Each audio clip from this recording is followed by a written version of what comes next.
1 फरवरी को आए बजट के बाद प्रतिक्रिया देते हुए केंद्रीय खाद्य प्रसंस्करण उद्योग एवं जल शक्ति राज्य मंत्री प्रहलाद सिंह पटेल ने कहा कि मोदी सरकार का यह बजट सर्व समावेशी जन कल्याणकारी राष्ट्र के संपूर्ण विकास का बजट है।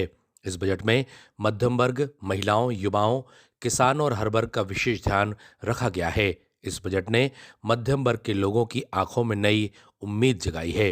इस साल प्रति व्यक्ति आय दोगुनी से अधिक होकर 1.97 लाख दर्ज की गई है। क्या कुछ कहा केंद्रीय मंत्री और दमोह के सांसद प्रहलाद सिंह पटेल ने बजट को लेकर के, आपको सुनाते हैं। Bureau report, ACN news. 2023 और 24 के इस बजट प्रस्तुत होने के बाद मैं आप सबका हृदय से स्वागत करता हूं, अभिनंदन करता हूं। मेरी दृष्टि में मैं मानता हूं, मैंने इतने लंबे समय से संसद में जो बजट देखे हैं, ये बजट सारे समग्र रूप से तो महत्वपूर्ण है ही, लेकिन मध्य वर्ग और महिला शक्ति के लिए ये फोकस बजट लगता है। और मैं मानता हूं कि मध्य वर्ग और महिला शक्ति ने विकास के तौर पर जो योगदान भारत की अर्थव्यवस्था में दिया है, उस पर लगातार प्रधानमंत्री फोकस करते रहे।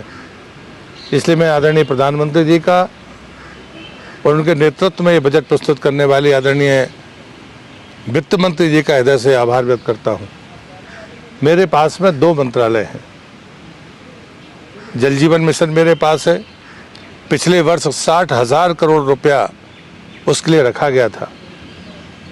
राज्य सारे मिलकर भी उसका आधा खर्च नहीं कर पाए। उसके बावजूद भी प्रधानमंत्री का जो संकल्प है कि 2024 तक हर घर तक पानी पहुंचे, उससे उस बजट में बढ़ोतरी की गई है। और आज हमारे पास इस बजट में 70,000 करोड़ जल जीवन मिशन के लिए है। दूसरा विभाग है मेरे पास जो है वो स्वच्छता का है। हमने गोवर्धन के लिए अपनी तरफ से कहा था और उसमें लगभग 10,000 करोड़ रुपया गोवर्धन स्कीम के तहत है, जो ग्रीन ग्रोथ के इंजन के तौर पर भी काम करेंगे, लेकिन स्वच्छता के इस पैरामीटर्स को भी पूरा करेंगे कि कचरे से भी गैस बनकर उसका उपयोग हो सकता है, खाद के रूप में उसका उपयोग हो सकता है और रोजगार के अवसर मिल सकते हैं। और शहरी क्षेत्र को भी इसमें शामिल किया है, ग्रामीण क्षेत्र के क्लस्टर के अलावा। इस बात के लिए भी मैं बधाई देता हूँ। मेरे पास दूसरा विभाग है खाद्य प्रसंस्करण का। ये सबसे बढ़ता हुआ क्षेत्र है और मैं मानता हूँ कि जो ग्रोथ है फूड प्रोसेसिंग क्षेत्र की और जो अवसर हैं वो सर्वाधिक इस क्षेत्र में है।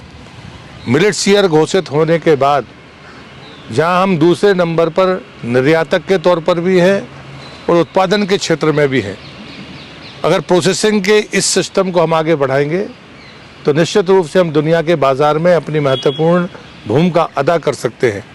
और उसके लिए जो चीज़ें ज़रूरी थी वो इस बजट में हैं।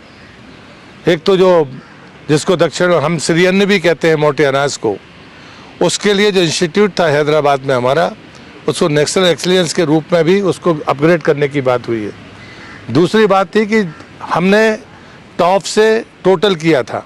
पहले सिर्फ प्याज, आलू और टमाटर था। हमने कोरोना के बीच में उसको टोटल करके फलों और सब्जियों को जोड़कर उसमें एक समुद्री उत्पाद है झींगा, 21 आइटम्स को जोड़ा था कि हम उसको बढ़ाएं। और इसलिए क्वालिटी के बीज उपलब्ध हो या प्लांटेशन हो, इसको फोकस करके भी लगातार उसमें पैसा बढ़ाया है। और एक बड़ी रकम उसमें दी गई है एग्रीकल्चर के क्षेत्र में कि हम अपनी उन्नत फसलों के अच्छे बीज के लिए और अच्छी पौध के लिए लगातार नर्सरियाँ बढ़ाएं और उसमें रिसर्च के बीच में जाएं, ताकि हम प्रोसेसिंग के तरीके को और फास्ट कर सकें। सेल्फ हेल्प ग्रुप की बात मैं ज़रूर करूँगा। 81 लाख सेल्फ हेल्प ग्रुप की बात आज बजट में की गई है।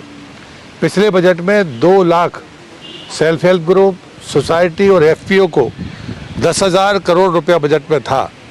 इस बार पूरी तरह से 81 लाख जो सेल्फ हेल्प ग्रुप हैं, जो उत्पादन के क्षेत्र में भी काम करते हैं, प्रोसेसिंग के क्षेत्र में भी काम करते हैं, मार्केटिंग के क्षेत्र में भी काम करते हैं, उनको भी एक बेहतर प्लेटफॉर्म मिला है।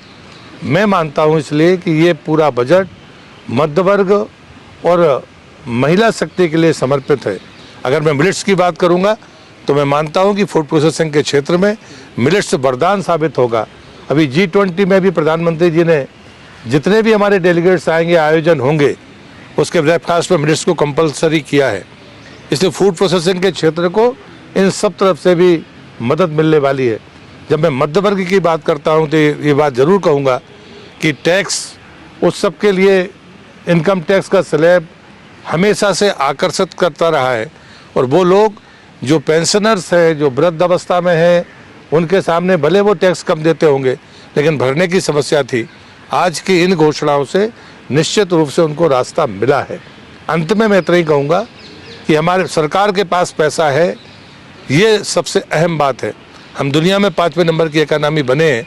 अब हम सब की तैयारी, जो सरकार ने अपना रोल मैप भी दिया है कि पैसे को दुगना और तिगना तरीके से कैसे खर्च किया जाए, उसकी तैयारियां भी डिजिटल प्लेटफॉर्म पर जो जिस प्रकार से इन्वेस्टमेंट की बात की गई है सरकार ने की है। मुझे लगता है आज के समय मुझे इतना ही कहना पर्याप्त होगा।